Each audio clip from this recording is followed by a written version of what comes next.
እንደ አግሊቲ የምንለው ነው ማለት ነው። ይሄ ደግሞ አንድ ማኔጅመንት ምን መሆን አለበት? መለማመድ ወይም ደግሞ ለዛ የተለማመደ መሆን አለበት። እንደዛውም ደግሞ ንቁ የሆነ ማኔጅመንት መሆን አለበት። ወይም ደግሞ የተኛ ወይም ደግሞ ያልበሰለ ማኔጅመንት መሆን የለበትም ማለት ነው። ይሄ አዳፕታቢሊቲ እንደ አግሊቲ የምንለው ይሄን ነው ማለት ነው። ስለዚህ ይሄ ምንድነው አዳፕታቢሊቲ ኤንድ አጊሊቲ የምንለው ነው ማለት ነው። ሌላኛው ደግሞ አራተኛ ላይ የምናየው ምንድነው ኤምፓወርመንት ነው። ኤምፓወርመንት የምንለው ምንድነው ኦክቶፐስ ላይ ስንወስደው ኦክቶፐስ ምንድነው ለስድስቱም እጃቸው ስራቸውን እንዲሰሩ በራሳቸው እንዲሰሩ ነው ያደረጋቸው ማለት ነው። ሊደርሺፕ ወይም ደግሞ ማኔጀሮቹም የትኛውም ኦርጋናይዜሽን ቢሆኑ ይህንን መለማመድ አለባቸው ማለት ነው። ይህንን ማድረግ አለባቸው ማለት ነው። ስራቸው ለራሳቸው ብቻ አፍነው ቁጭ ማለት ሳይሆን ለሚመለከታቸው ባለድርሻ አካላቶች ወይም ደግሞ ባለሙያዎች መስጠት አለበት። ያንን ደግሞ ሰራተኛው እንዲሰራ በራሳቸው እንደማድረግ አለበት። ሰራተኛው በራሱ እንዲሰራ ማድረግ አለበት። ሰራተኛው በአቢሊቲው እንዲሰራ ማድረግ አለበት። ሰራተኛው ደግሞ ያቀደውን በእቅዱን በታክቲኩ እንዲሰራ ማድረግ አለበት። እንደዛም ደግሞ ስትራቴጂ የራሱን ስትራቴጂ ተጠቅሞ እንዲሰራ ማድረግ አለበት ማለት ነው። ስለዚህ ይሄኛው ኢምፓወርመንት የምንለው ሰራተኛውን በዛ ያበቃሉ፣ በዛም ሰራተኛውን ያሳድጉታል ማለት ነው። ሌላኛው ሰራተኛው ደግሞ ስራውን አይደለም የሚሰራው የሚባል አንድ ነገር አለ። ይሄ ምንድነው የሚባለው? ሰራተኛው የሚሰራው የሚለካው ስራውን አይደለም። የሚለካው ሰራተኛ ምንድነው? በጣም መጥፎ የሆኑ በጣም አግሬሲቭ የሆኑ በጣም አግላይ የሆኑ በጣም አላግባብ የሚሰሩ ሊደርሺፖቹ ወይም ደግሞ ማኔጅመንቶቹን ናቸው ማለት ነው የሚላካው። ስለዚህ እንደዚህ መሆን የለበትም ማለት ነው። ስለዚህ አንድ ሰራተኛ በአግላይ የሆነ በጣም ያላግባብ የሚሰራ አግሬሲቭ ሃራስመንት በሆነ ማኔጅመንት ራሱን ቢዚ ማድረግ የለበትም ማለት ነው። በስራ ኢንቫይሮንመንቱ ብቻ ነው ራሱን ቢዚ አድርጎ መስራት ያለበት። ይህን ደግሞ ሊደርሺፖች ወይም ደግሞ ከተቻሉ መማር አለባቸው፣ ካልቻሉ ደግሞ ማንበብ አለባቸው ማለት ነው። ኢንቫይሮንመንቱን ክሊር ማድረግ አለባቸው፣ ኢንቫይሮንመንቱን ነፃ ማድረግ አለባቸው ማለት ነው። ስለዚህ ያን የሰራተኛው ምንድነው ስራውን በጣም ይሰራል ለራሱ። ከዛን ደግሞ ስራው እንደሚፈልገው ሰራተኛውን ለዛ ስራ ደግሞ ያ ሰራተኛ ቫልዩ እንደሆነ ያለሱ መስራት እንደሚችል ማበረታታት አለበት ማለት ነው አንድ ሊደርሺፕ ማኔጅመንት። እና ደግሞ ለሰራተኛው ምንድነው አቅም እንዳለው መነገር አለበት። አቅም ያለው ሰራተኛ አቅም አለህ ብሎ መመስገን አለበት፣ ደግሞ መነገርም አለበት ማለት ነው። አቅም ካለው ደግሞ እንደዛው አቅም የለውም እና መነገር አለበት ማለት ነው። እንደ ስሙ ማድረግ አለበት ማለት ነው። ስለዚህ ይሄ ምንድነው ማኔጅመንቱና ሊደርሺፑ ላይ በጣም ከፍተኛ የሆነ ጫና አያደርስም፣ ሰራተኛው ላይ አያደርስም ማለት ነው። ስለዚህ ለዛኛው ካምፓኒ በጣም ፕሮፊታብል የሆነ ስራ ነው የሚሰራው ማለት ነው። ሰራተኛው ደግሞ ምንም ጥቅም እንዳይሰማው ማድረግ አለበት። ያ ሰራተኛ አንድ ሰራተኛ እየሰራ ባለበት ሁኔታ አንተ ምንም ጥቅም የለህም ምንም ሊሰራው አይችልም መባል ያለበትም ማለት ነው። እንደዛ ተብሎ ደግሞ እንዴት ሊሰራም አይችልም። ሌላኛው ደግሞ የሰው ልጅ ደግሞ ምንድነው በባህሪው የሰው ልጅ ኃይል የሰጠው አለ። ኃይል የሰጠው ስሜት አለው ማለት ነው ጋር ነው የሚኖረው። ይሄንን ደግሞ ኃይሉን እንዲጠቀም ማበረታታት አለበት እንጂ ይሄንን ኃይሉን ውስጥ ገሎ ያ ሰራተኛ በተማረበት እንዳይሰራ ወይም ደግሞ ተገሎ እንዲሰራ ወይም ደግሞ በተለያዩ ምክንያቶች ያ ሰራተኛ እንዲወድቅ መደረግ የለበትም ማለት ነው።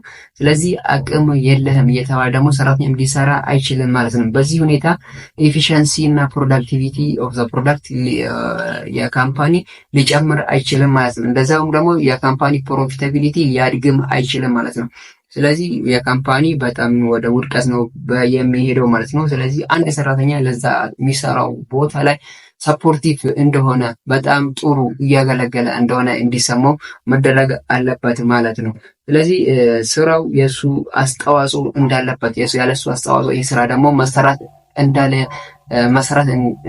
እንደማይችል መነገር አለበት ማለት ሰራተኛ። አንዴ ደግሞ ሰራተኛ ምንድነው ሞቲቬት ይሆንና ያንን ስራ ይሰራል ማለት ነው በአእምሮ ንቁ ሆኖ። አንዳንድ ደግሞ ይሄኛው የምንለው አንዳንድ ሁሉም ቦታ አይደለም፣ አንዳንድ ሊደርሺፖች ላይ ብቻ የሚታይ ነው። አንዳንድ ደግሞ እንደዚህም ደግሞ ከዚህ በላይ እኔ ካልኳቸው በላይ የሚያሰሩ ሊደርሺፖች አሉ ማለት ነው። አንዳንድ ሊደርሺፖች ደግሞ ሃርስመንት ወይም ደግሞ ዲሲስተር የሆነ ፕሌስን እየፈጠሩ ኤንቫይሮንመንትን እየፈጠሩ ሰራተኛን እየረበሹ ፕሮፊታቢሊቲ የምርታማነትን እየቀነሱ የሚገኙ አለው። በዛው ልክ ደግሞ የዛን ኦርጋናይዜሽን በጣም እየረዱ በጣም ያንን ኦርጋናይዜሽን እየጠቀሙ ያሉ ሊደርሺፖችን የሚመሰገኑ እንደ ሀገርም እንደ ዓለም አሉ ማለት ነው። እነዚህም ደግሞ ከዚህ ተምሮ እንደዛ ብቁ መሆን ነው ማለት ነው። ስለዚህ ምንድነው ይሄ አንዳንድ ሰው አንድ ሊደርሺፕ ምንድነው የሚያጋጥመው የአንድ ሰውን ወይም ደግሞ ቡድንን ብቻ ምቹ ቦታውን ሊፈጥርላቸው ይችላል ማለት ነው። ይሄ ማለት በሚፈልጉ አንድ ሰውን ከመረጠ ለዛ ሰው ምቹ ሁኔታዎችን ይፈጥርለታል። ወይም ደግሞ ያንን ቡድን ከመረጠ በፈለገበት ወይ ይሁን ፋክተር ይሁን ለዛ ቡድን ደግሞ ምንድነው የሚያደርገው ለነዚህ ምንድነው የሚያደርገው ምቹ ሁኔታዎችን ይፈጥራል ማለት ነው። ግን ሌሎቹን ደግሞ ምንድነው አግላይ ያደርጋል ማለት ነው። በሃይማኖት የሚሆን በጾታ የሚሆን በብሔር የሚሆን በእድሜ ራሱ ይሁን ሌሎቹን ምቹ ሁኔታ እየፈጠረላቸው ሌሎቹን ደግሞ የሚያገል ከሆነ ይሄ ሊደርሺፕ ወይም ደግሞ ይሄ ማኔጅመንት ካምፓኒውን እየገደለ እንደሆነ ሊሰማው ይገባል፣ ማወቅም አለበት ወይም ደግሞ እንዲያውቅ መደረግ አለበት ማለት ነው። ይሄ ምንድነው የሚባለው ባድ ማኔጅመንት ነው የሚባለው ማለት ነው። እነዚህ የሚያደርጉት ማኔጅመንቶች የስራ እንቅስቃሴ ላይ ምንድነው ባድ ማኔጅመንት ናቸው የሚፈጥሩት ማለት ነው። እንደውም ባድ ማኔጅመንት ብቻ ሳይሆን ምንድነው የሚባለው ዲሲስተር ኢንቫይሮንመንትን ነው ዲሲስተር ማኔጅመንት ናቸው ዲሲስተር ኢንቫይሮንመንትን ነው የሚፈጥረው ማለት ነው። ይሄ ደግሞ ምንድነው ከዚህም የበለጠ ክፉ ነው፣ ከዚህም የበለጠ ጉዳት ነው ለኦርጋናይዜሽኑ የሚያደርሰው ማለት ነው። ሰራተኛውም አልፎ ምንድነው የሚያደርገው ይሄ እነሱ የሚያደርጉት ነገር ሰራተኛውን ራሱ ያልፍና በሶሻል ላይ በማህበራዊ ላይ ይሄድና ተጽዕኖውን ያሳድራል ማለት ነው። ማህበራዊ ላይ ተጽዕኖ ይደርሳል ማለት ነው። እነዚህ ማህበረሰቡ እንዳያድግም የሚያደርግበት ሁኔታ አለ ማለት ነው። በሎንግ ራን ውስጥ ማለት ነው። ሰራተኛው ስራ እንዲያድግ ማድረግ አለበት። እንዲያድግ ኢምፓወርመንት መሆን አለበት።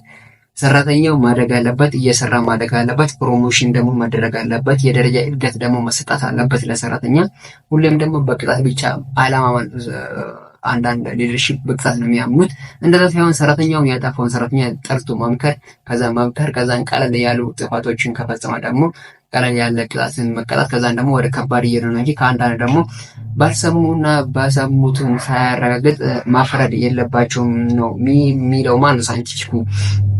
ስለዚህ አቅም ያለው ሰራተኛ እንዲወጣ ይደረጋል። እንደዚህ ካልተደረገ ምንድነው አቅም ያለው ሰራተኛ ለቆ ይወጣል። ያንን ካምፓኒ ለቆ ይወጣ ወይ ደግሞ የራሱን ስራ ይጀምራል ወይ ደግሞ የተሻለ ኦርጋናይዜሽን ውስጥ ይገባል ማለት ነው። እዛ የሚቀረው ሰራተኛ ደግሞ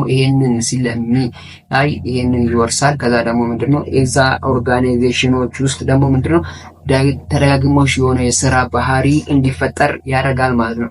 እዚህ ላይ አንድ ምሳሌ ሊስጣችሁና ይሄንን ፕሮግራሜን በዚሁ ላይ ቆጫለሁ ማለት ነው። ይሄ ምንድነው አንድ ሀገር አላማችን ላይ በጣም ድሮ የሚታወቅ አንድ ካምፓኒ ነበር። እሱም ኦባስ የሚባል ካምፓኒ ነበር። ኦቦር የሚባል ካምፓኒ ነበር። ይሄ ደግሞ በጣም ታዋቂ የሆነ ካምፓኒ ነበር። በጣም ጥሩ እድገት ላይ ያለ ካምፓኒ ነው። ከዛ ምንድነው ይሄ ካምፓኒ እንደ ራይድ አገልግሎት ነው የሚያደርገው። አንድ ሲኦ ይቀጠረ። ይሄ ሲኦ ምንድነው የሚያደርገው በጣም ኢንቫይሮንመንቱን ረበሸ፣ ኢንቫይሮንመንቱን ዲዚስት አደረገ፣ ኢንቫይሮንመንቱን ደግሞ ሃርስመንት አደረገ። ከዛን ደግሞ ምንድነው ሰራተኛው ላይ ጫናውን ሲያበዛ አግሬሲቭ ሲሆንባቸው ምንድነው ይሄ ካምፓኒ መውደቅ ቀስ እያለ መውደቅ ጀመረ ማለት ነው። ይሄ ኦርጋናይዜሽን ከዛ ምንድነው ይሄ ኦርጋናይዜሽን ላይ ለውጥ ይፈልጋል ተብሎ ይሄኛው ሲኦ ሲቀጠር ይባረርና ሌላ ሲኦ ይመጣል ማለት ነው። ይሄ ሲኦ በጣም የተማረ በጣም ልምድ ያለው ስለሆነ በሊደርሺፕ አካባቢ ላይ ምን ያደርጋል? ይሄንን አካባቢ ዳይቨርሲፋይ ያደርጋል። ይሄንን አካባቢ ይለውጠዋል ማለት ነው። ምን አድርገው ነው የሚለውጠው? ሰርቪሶችን መለወጥ ጀመረ። ከድሮ ከሚሰራበት ኢንቫይሮንመንት ወጣ ብሎ መስራት ጀመረ። በልዩ ሁኔታ ሰራተኞችን ማየት ጀመረ። ዜም ምንድነው የሚያደርገው? ይሄኛው ካምፓኒ ደግሞ እያንሰራራ ማነሳት ጀመረ ማለት ነው።